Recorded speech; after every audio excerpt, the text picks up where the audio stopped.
इस वीडियो को ध्यान से एकदम देखना और कहीं भी कंफ्यूज होने की जरूरत नहीं है और घबराने की भी। इसको आराम से देखते जाना और जब लास्ट में वीडियो जब देख करके खत्म हो जाएगा तब सारी की सारी बातें समझ में आ जाएंगी। ठीक है, देखो वीडियो।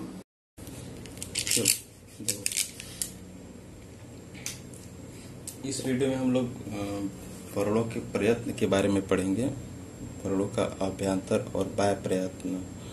तो इससे पहले वाले वीडियो में हम लोग वर्णों के उच्चारण स्थान के बारे में देखे थे। तो उच्चारण स्थान के बारे में हम लोग जैसे पढ़े थे कि अगु विसर्जनिया नाम कंठा, इटुयसा नाम तालु, ऋतुलसा नाम दंता, ऋतुलसा नाम मूर्धा, ये सब हम लोग पढ़े थे। तो वो हम लोग को जो था ये बता रहा था कि इस वाले स्थान से ये शब्द प्रोड्यूस होगा, इस वाले स्थान से वो शब्द प्रोड्यूस होगा।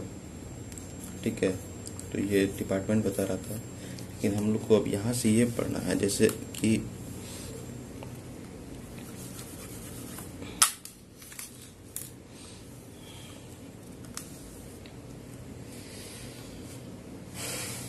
जैसे कोई शब्द हो गया तो वो जैसे मान लो अगर कंठ से ही निकल रहा है, ठीक है, तो इससे ये तो इसका प्रोड्यूसिंग हो गया, प्रोड्यूसिंग प्लेस हो गया कंठ मान लो। ठीक है, उत्पादक क्षेत्र बोल सकते हैं। लेकिन इसके उत्पन्न होने से पहले ये डायरेक्ट उत्पन्न हुआ नहीं है। इसके उत्पन्न होने से शब्दों के उच्चारण से पूर्व भी कुछ प्रयास किया गया होगा, और जब शब्दों का उच्चारण यहाँ से हो जाता है तो उसके बाद जब बाहर शब्द निकलते हैं मुख से तो उस समय भी कुछ प्रयास किया जाता है। ठीक है, तो जब शब्द के शब्द के उच्चारण के किसी वर्ण के उच्चारण से पूर्व जो प्रयत्न किया जाता है, ठीक है, वर्ण के उच्चारण से पूर्व जो मुख के अंदर प्रयत्न किया जाता है उसे अभ्यंतर प्रयत्न कहते हैं। और जब वर्ण बाहर निकलने लगते हैं उस समय जो प्रयत्न किया जाता है उसको हम लोग बाह्य प्रयत्न कहते हैं। इसमें तो हमें तो पता ही नहीं कि प्रयत्न किसे कहते हैं। तो प्रयत्न सीधे सीधे शब्द था, प्रयत्न। प्रयत्न किसे कहते हैं? तो प्रयत्न से मतलब होता है प्रयास। ठीक है, दिख ही रहा है इसका मतलब। लेकिन हम लोग यहाँ पे संस्कृत के संदर्भ में पढ़ रहे हैं तो हम लोग को पता होना चाहिए कि यहाँ पे किस चीज का प्रयास करना है। तो वर्णों के उच्चारण करने की चेष्टा को या प्रयास को ही प्रयत्न कहते हैं। प्रयत्न दो प्रकार का होता है, तो अभ्यंतर प्रयत्न और बाह्य प्रयत्न। ठीक है, तो इसको अच्छे से लिखते रहें।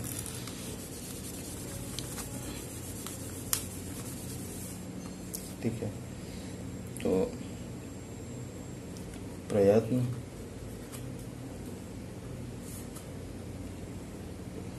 प्रयत्न दो प्रकार का होता है। एक होता है अभ्यंतर प्रयत्न,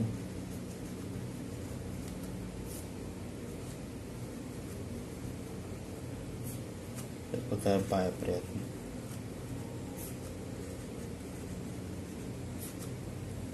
ठीक है, अभ्यंतर प्रयत्न और बाह्य प्रयत्न। तो अभ्यंतर प्रयत्न के भी कुछ प्रकार होंगे। तो 11 प्रकार, सॉरी अभ्यंतर प्रयत्न के 5 प्रकार हैं और जो बाह्य प्रयत्न है उसके कुल 11 प्रकार है। ठीक है, तो देखो आराम से समझो इसको एक बार। अभ्यंतर प्रयत्न के कुल 5 प्रकार, बाह्य प्रयत्न के कुल 11 प्रकार। तो यहाँ पे कोई भी अलग से शब्द नहीं आएगा। यहाँ पे हम लोग जो पीछे पढ़े हैं, जो स्पर्श व्यंजन पढ़े होंगे, उष्मज व्यंजन पढ़े होंगे, स्वर पढ़े होंगे, और फिर उसके पहले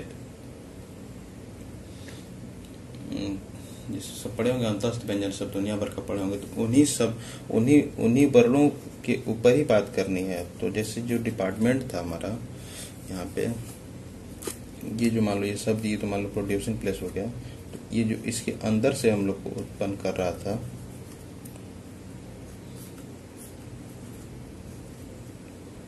ठीक है, यही मान लो यहाँ पे कोई सब यहाँ पे ये क्षेत्र हो गया, यहाँ से शब्द उत्पन्न हो रहा है। तो इसके पहले जो प्रयास किया जा रहा है तो उसको अभ्यंतर प्रयत्न।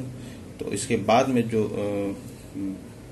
प्रयास किया जा रहा है उसको बाह्य प्रयत्न कहते हैं। तो उन्हीं शब्दों के बारे में ही हम लोग को चर्चा करनी है। तो वो शब्द क्या होंगे कि जैसे कि क का जो यहाँ पे है क, ठीक है, क का उच्चारण स्थान मान लो कंठ हो गया, तो कंठ। ठीक है, तो यहाँ पे ये तो हो गया उच्चारण स्थान। तो इससे पहले जो अंतः प्रयत्न किया जाता है तो उसके ऊपर भी यहाँ पे हम लोग कैटेगराइज कर देंगे। तो इसको 5 भाग में बांट दिए। कि इस डिपार्टमेंट ये इसमें जो प्रयत्न किया जा रहा है वो इसके लिए किया जा रहा है, यहाँ इस भाग से इसके लिए प्रयत्न किया जा रहा है, इसके लिए प्रयत्न किया जा रहा है।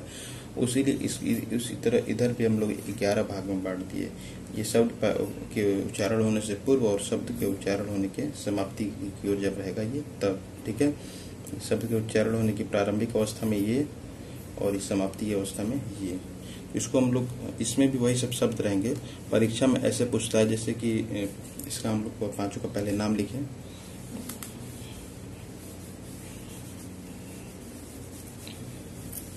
ठीक है, पांचों का पहले नाम लिख ले रहा और फिर उसके बाद हम लोग बात कर रहे हैं। ये हमारा हो गया डब्बा। पांचों का नाम लिख ले रहे हैं, पहला, दूसरा, तीसरा, चौथा, पांचवा। ठीक है, ये जो होगा पहला, इसको हम लोग बोलेंगे स्पृष्ट। ठीक है, पहले बस नाम देखो आराम से, कोई ज़्यादा परेशान होने की जरूरत नहीं है। फिर उसके बाद होता है ईषद स्पृष्ट, ईषद स्पृष्ट। फिर उसके बाद होता है विवृत। फिर उसके बाद होता है ईषद विवृत।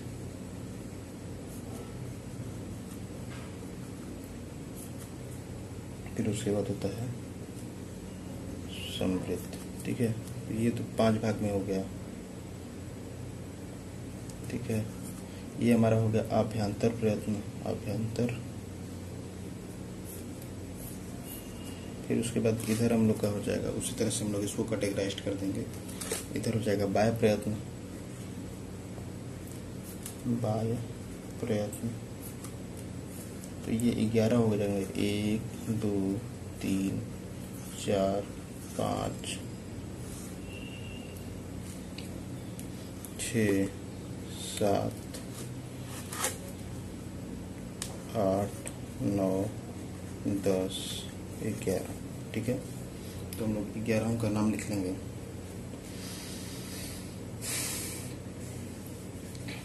ग्यारहों का नाम लिख लेंगे आराम से हम लोग, बिना घबराए एकदम आराम से।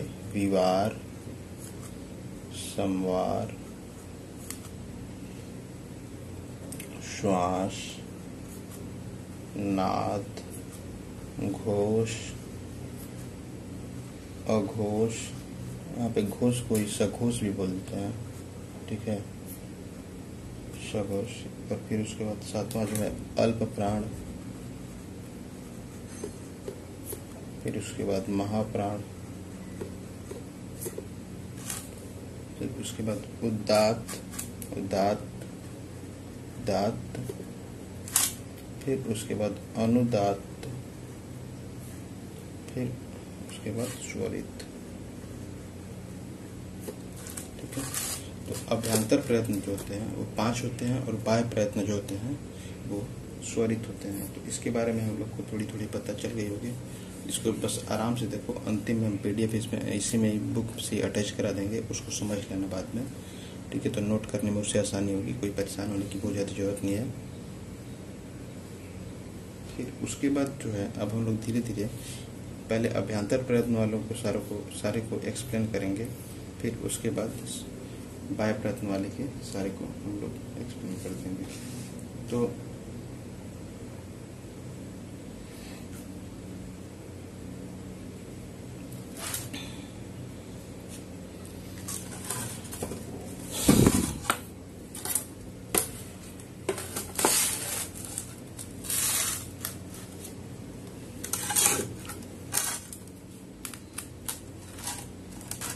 देखो, तो स्पृष्ट सबसे पहले हम लोग देख लो। स्पृष्ट, स्पृष्ट से मतलब है स्पर्श। स्पर्श वाले डिपार्टमेंट में कौन कौन से आएंगे? तो स्पर्श वाले यहाँ पे डिपार्टमेंट में आ जाते हैं सीधे सीधे स्पर्शी वर्ड जो होते हैं। आद्यो अमावस्या नाम स्पर्शा, कातयो,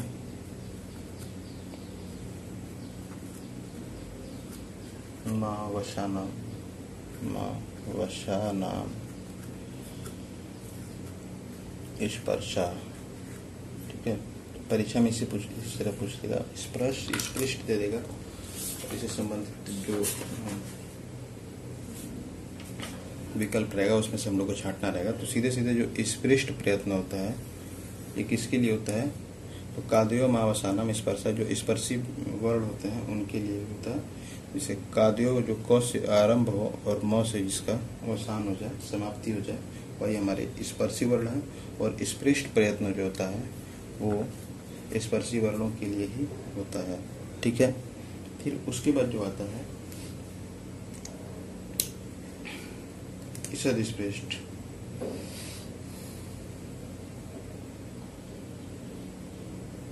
ठीक है, तो ईषद स्पृष्ट में देखो, ईषद स्पृष्ट, तो ईषद का मतलब होता है थोड़ा, ठीक है, और स्पृष्ट का मतलब होता है छुआ हुआ। ठीक है, तो ईषद स्पृष्ट का मतलब होता है कि ईषद स्पृष्ट का मतलब होता है थोड़ा सा छुआ हुआ। तो इस प्रयत्न में क्या होता है कि जीवा जो होती है उच्चारण स्थान को थोड़ा सा स्पर्श करती है। ठीक है, तो इसमें क्या होगा, ईषद स्पृष्टम अंतस्थानाम। इसमें कौन कौन से वर्ड आ जाएंगे, जिसका फार्मूला ही, इसके फार्मूला का नाम ही होता है ईषद स्पृष्टम अंतस्था नाम। इसको एक दो बार देखेंगे तो कंफ्यूजन नहीं होगा, सब कंफ्यूजन खत्म हो जाएगा और कोई बहुत परेशानी नहीं है इसमें। ईषद स्पृष्टम अंतस्था नाम। ठीक है, तो इसमें कौन कौन से वर्ड आ जाएंगे, य, व, र और ल। ठीक, फिर उसके बाद आता है विवृत। तो विवृत के लिए फार्मूला होता है विवृतम स्वराणाम। ठीक है, विवृतम स्वराणाम मतलब कि विवृत से मतलब, इसके लिए फार्मूला ये होता है। ठीक है, विवृतम स्वराणाम, तो विवृत से मतलब होता है खुले हुए, खुला हुआ। ठीक है, विवृत का अर्थ है इसके उच्चारण में मुंह को खोलना पड़ता है, इसलिए। ठीक है, और यह प्रयत्न जो है किसका है, स्वरों का है। विवृतम स्वराणाम, तो विवृत में स्वरों के प्रयत्न के लिए यहाँ पे विवृत इसको कैटेगराइज किया गया, तो विवृतम स्वराणाम। ठीक है, इसको एक दो बार देखेंगे हम लोग तो आराम से याद हो जाएगा, परेशानी की बात नहीं है। फिर उसके बाद जो है ये जो एक और होता है ये है ईषद विवृत। तो ईषद से मतलब होता है हमारा थोड़ा सा, और विवृत से मतलब जो होता है वो होता है खुला हुआ। तो इसका फार्मूला ये होता है ईषद विवृतम, ईषद विवृतम ऊष्माणाम। ठीक है, ईषद विवृतम ऊष्माणाम, ईषद विवृतम ऊष्माणाम। तो इसमें कौन कौन से वर्ड आएंगे, जो ऊष्मज वर्ड होते हैं, तो श मतलब ये तालव्य श, मूर्धा श, ये दंती स और ये ह, इन चारों का इस्तेमाल है ईषद विवृतम ऊष्माणाम। ठीक है, और फिर उसके बाद परीक्षा में एक और बचा है उसके बाद जो संवृत है, तो संवृत में एक ही वर्ड आता है और वो आता है अ। ठीक है, संवृत में कौन कौन से वर्ड आते हैं, तो अ आता है। तो अभ्यंतर प्रश्न हम लोग देखें कि स्पृष्ट में कौन कौन से शब्द आएंगे। काद्योम आवश्यानाम स्पर्शा, मतलब कि सारे जिसका शुरुआत क से हो और उसका अंत म से हो उसे ही वो जो आएंगे स्पृष्ट प्रयत्न के कैटेगरी में आएंगे। ईषद स्पृष्टम अंतस्था नाम, जो अंतस्थ व्यंजन होंगे वो ईषद स्पृष्ट के अंतर्गत आएंगे। विवृतम स्वराणाम, जो स्वर होंगे सभी के सभी वो विपरीत में आएंगे। और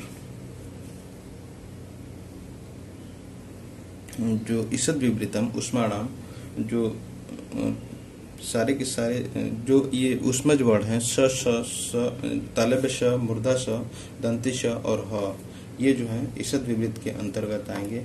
और संवृत के अंतर्गत केवल और केवल एक शब्द आएगा जिसका मतलब जो है ह, अ। ठीक है, तो इसको हम लोग देखेंगे। ठीक है, अब इसको ठीक है आसान था, नोट कर लेना सब। इसके बाद जो है वो है हमारा, देख लो इसको, नोट करने लायक हो तो मिटा दे रहे हैं आप।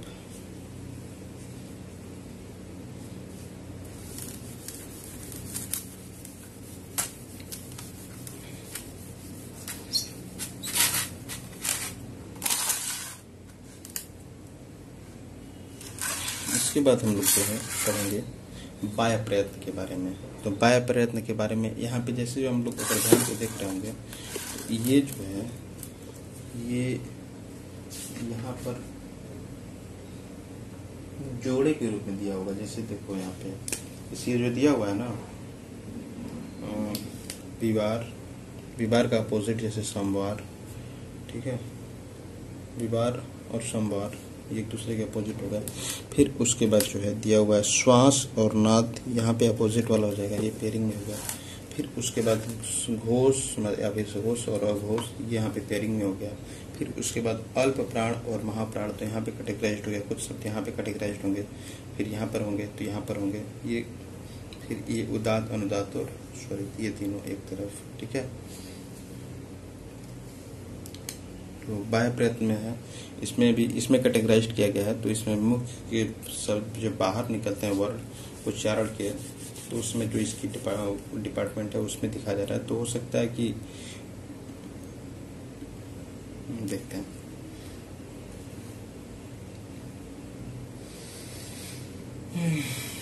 देखते हैं इसे बाह्य प्रयत्न में इसको हम लोग कैटेगराइज कर देंगे। तो देखो हम लोग ऐसे डिपार्टमेंट बांटते हैं, विवार, श्वास और अघोष, इसको एक कैटेगरी में। ठीक है, फिर उसके बाद संवार और फिर उसके बाद नाद और घोष, इसको एक कैटेगरी में। ठीक है, फिर उसके बाद जो है जो कुछ वर्ड इसमें होंगे, इसमें होंगे, इसमें फिर उसके बाद एक है, शुरुआत के 6 हो गए। फिर उसके बाद अल्प प्राण और महाप्राण। ठीक है, फिर उसके बाद जो है अपना उदात, अनुदात और स्वरित।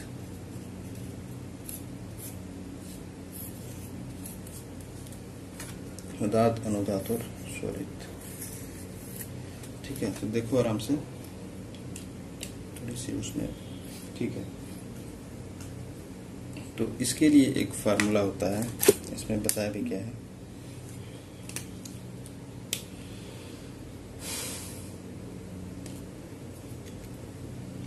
खरो, खरो, विवारा, श्वास, श्वास, श्वास, सॉरी श्वास, अघोषाश्य, अघोषाश्य। और इसके लिए एक फार्मूला दिया गया है, हसो संवारा, हसो,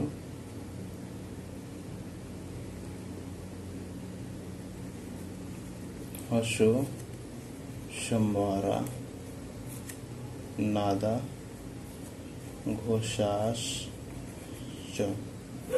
ठीक है, हसो संवारा, नादा, घोषाश। ठीक है, हस प्रत्याहार यहाँ पे है और यहाँ पे खर प्रत्याहार है। तो खर प्रत्याहार में जितने भी शब्द होंगे वो विवार भी होंगे, श्वास भी होंगे और घोष भी होंगे। और हस प्रत्याहार में जितने भी शब्द होंगे वो संवार भी होंगे, नाद भी होंगे और घोष भी होंगे। ठीक है, तो हस प्रत्याहार में जो होंगे, जो संवार होंगे वही नाद भी होंगे और घोष भी होंगे। फिर यहाँ पे अल्प प्राण के बारे में हम लोग थोड़ा सा देखते हैं। अल्प प्राण, तो अल्प प्राण में है, अल्प प्राण में जो है इसमें क्या होगा कि जो किसी भी वर्ग का वर्गीय व्यंजन पहले हम लोग पढ़े, तो वर्ग का जो पहला, तीसरा और 5वां वर्ण है वो, और फिर उसके बाद जो है य, व, र, ल, जो अंतस्थ व्यंजन है वो सभी के सभी क्या होंगे, अल्प प्राण होंगे। और फिर उसके बाद इधर महाप्राण में तो ये दूसरा और चौथा वर्ण है किसी भी वर्ग का, और फिर उसके बाद श श श ह, ठीक है। ये चारों जो है ये महाप्राण में आ जाएंगे, ठीक है। फिर उसके बाद अनुदात अनुदात और त्वरित। तो ये जो उदात है उसमें जो वर्ण आएंगे ए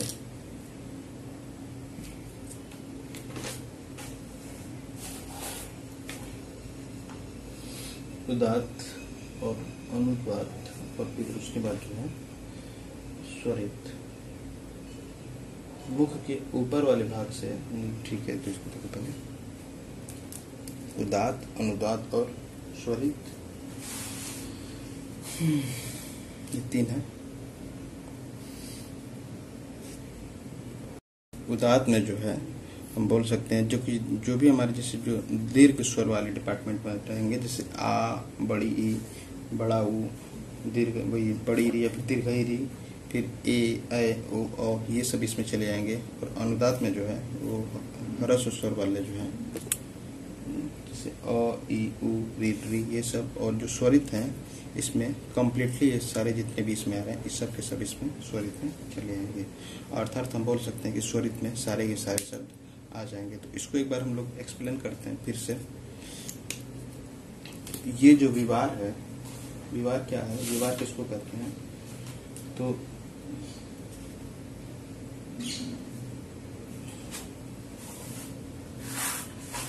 ठीक है, कैटेगराइज कर लेना।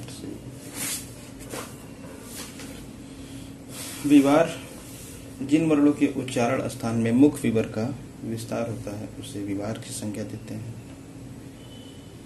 ठीक है। ऐसे वर्णों के उच्चारण, जिन वर्णों के उच्चारण में केवल श्वास का योग होता है उसे श्वास की संज्ञा देते हैं। और जिन वर्णों के उच्चारण में घोष मतलब नाद, घोष मतलब समझ रहे हम लोग, घोष क्या होता है, घोष मतलब कि यहाँ पे होता है गूंज,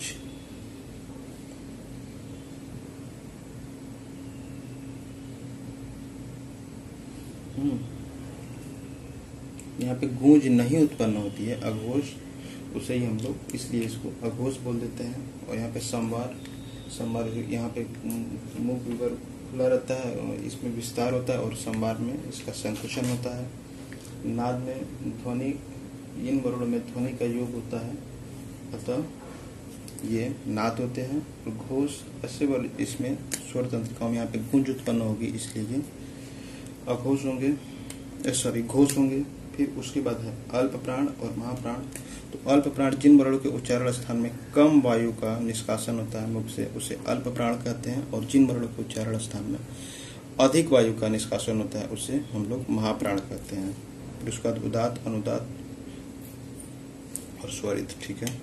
इसको हम लोग एक बार अच्छे से चार्ट बना करके देखते हैं।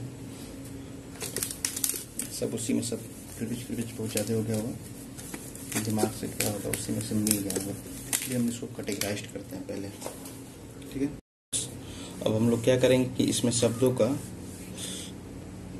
को इसमें हम लोग भरेंगे, ठीक है। तो जैसे लिखा हुआ है खरो विवारा श्वासा अघोषाश्च, तो ये जो इसे शब्द जिससे पूछेगा परीक्षा में, ख है, ख का उच्चारण प्रयत्न है, ऑप्शन में दे देगा विवार संवार, सब अपना छांटते रहना। फिर उसके बाद उसी में अटैच करा देगा अल्प प्राण महाप्राण।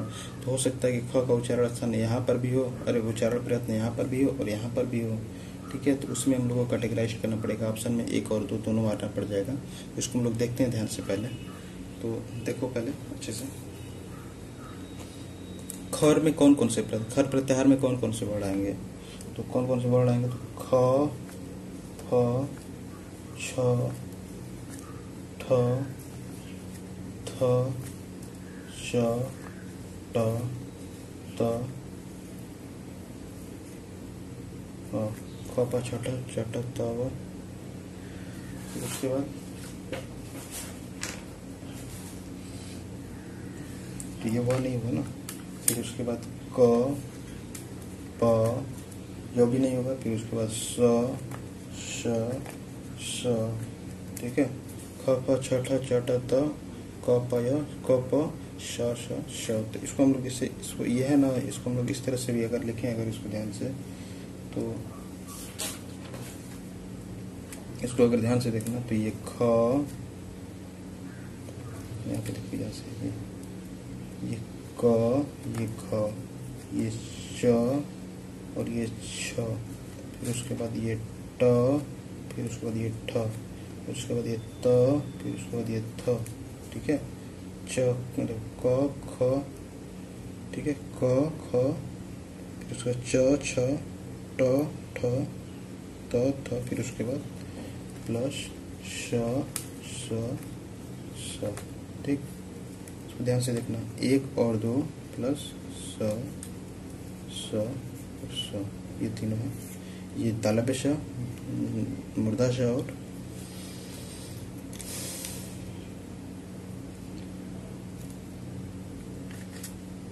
दंती स्वर। ठीक है, और फिर उसके बाद हम लोग यहाँ पे ध्यान से देखें, पहले हम लोग देखते रहते हैं, उसके बाद वर्ड लिख लेते हैं, फिर उसके बाद एनालिसिस करेंगे इसका आराम से। फिर यहाँ पे जो है हसु संवारा नादा कुशास्य, तो हसु संवारा नादा कुशास्य, तो हस प्रत्याहार में कौन कौन से वर्ड आएंगे, तो है वर्ड से शुरू होगा और शब्द खत्म होगा, तो हसु संवारा नादा कुशास्य, तो इसमें आएगा ह य व र, फिर उसके बाद ल, फिर उसके बाद अन य म अंग ड़ न, फिर उसके बाद घ ढ ध, फिर स नहीं आएगा, फिर उसके बाद ज ब ग ड द। ठीक है, तो इसमें हम लोग फिर उसके बाद क्या था, हर्षो संवारा नादा घोषाश्य, तो इतने वर्ड आ गए। तो अब इसको हम लोग जब ध्यान से देखोगे, कैटेगराइज्ड इसमें करेंगे हम लोग, देखेंगे तो जब इसमें कैटेगराइज्ड करेंगे तो इसमें आएगा यहाँ पे ग घ अंग च, फिर उसके बाद यहाँ पे ज झ ई, देखो ग घ अंग ज झ, झ भाई नहीं लिखे क्या इसमें, झ भाई, तो झ ज झ य, फिर उसके बाद ट त थ अड़ ट ठ अड़, फिर उसके बाद त थ, और सही है, और द ध और न, ये हो गया। और फिर इसके बाद यहाँ पे हम लोग हैं, हम लोग छोड़ दिए थे प, फिर उसके बाद ब भ ब भ और म, फिर यहाँ पे है य व र ल और ह। ठीक है, ध्यान से देखेंगे इसको। फिर अल्प प्राण में क्या होगा कि पहला वर्ड, तीसरा वर्ड और पांचवा वर्ड, फिर उसके बाद क्या आ जाए य व र ल। ठीक, फिर महाप्राण में दूसरा वर्ड और चौथा वर्ड, फिर उसके बाद श श श और ये तालव्य श, मूर्धा श और ये दंती श, फिर उसके बाद ह। फिर उदात में आ ई उ,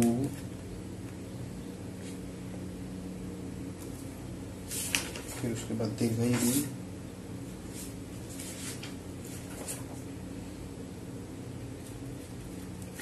फिर उसके बाद ए ओ औ। ठीक है, फिर यहाँ पे जैसे वही होगा अ ई उ री और री, फिर यहाँ पे क्या हो जाएंगे सभी के सभी स्वर। ठीक है, तो ध्यान से देखना इसमें, अगर यहाँ इसका हम लोग फार्मूला लिख सकते हैं 3 4 5 प्लस य व र ल और ह। ठीक है, तो हम लोग यहाँ पे ध्यान से देखेंगे तो जो सारा का सारा खेल यहाँ पे डिस्टर्ब कर रहा है वो ह डिस्टर्ब कर रहा है। ह यहाँ पे क्या होता था कि जहाँ पर भी श श श आ रहा है वहां पर भी ह आ जाया करता है, तो इससे क्या थोड़ा सा, लेकिन यहाँ पे जो है हम लोग इसके क्वालिटी के हिसाब से इसका कैटेगराइजेशन जब किया गया है तो इसमें इसकी इस क्वालिटी में ये अगर मैच नहीं कर रहा है तो इसमें नहीं आया हुआ है, और इस क्वालिटी में मैच कर रहा है तो आया हुआ है। अब जैसे यहाँ पे देखेंगे तो यहाँ पे कौन कौन से वर्ड आ रहे हैं, क ख च छ ट ठ त थ प फ और श श और स, ये तालब श, मुर्दा श और दंती श। और यहाँ पे जो है हसु संवारा नादा कुसा श में यहाँ पे 3 4 5 और फिर उसके बाद य र ल व, य व र ल, और फिर उसके बाद ह भी इसमें आ जा रहा है। तो हसु संवारा नादा घुसाश में इसमें हम लोग ध्यान से देखेंगे कि जो ह है वो इसमें नहीं आ रहा है, विवार श्वास और अघोष में नहीं आ रहा है। जो ह है वो आ रहा है संवार नाद और घोष में, य व र ल भी, ठीक है। गलती करोगे, ठीक है, सही। फिर उसके बाद अल्प प्राण में, अल्प प्राण क्या होता है कि जिसके उच्चारण में मुख से कम वायु का निष्कासन हो उसे अल्प प्राण कहते हैं। जैसे क ग अंग, और फिर उसके बाद य व र ल, फिर उसके बाद महाप्राण, जैसे इसमें दूसरा और चौथा वर्ण होगा। जिसके उच्चारण में मुख से अधिक वायु का निष्कासन हो उसे महाप्राण कहते हैं। फिर उसके बाद आ ई उ री ए ऐ ओ औ, फिर उसके बाद अ ई उ री रे, फिर उसके बाद ये सभी स्वर स्वरित में, ठीक है। तो समझ में आ जाएगा, ठीक है। धन्यवाद।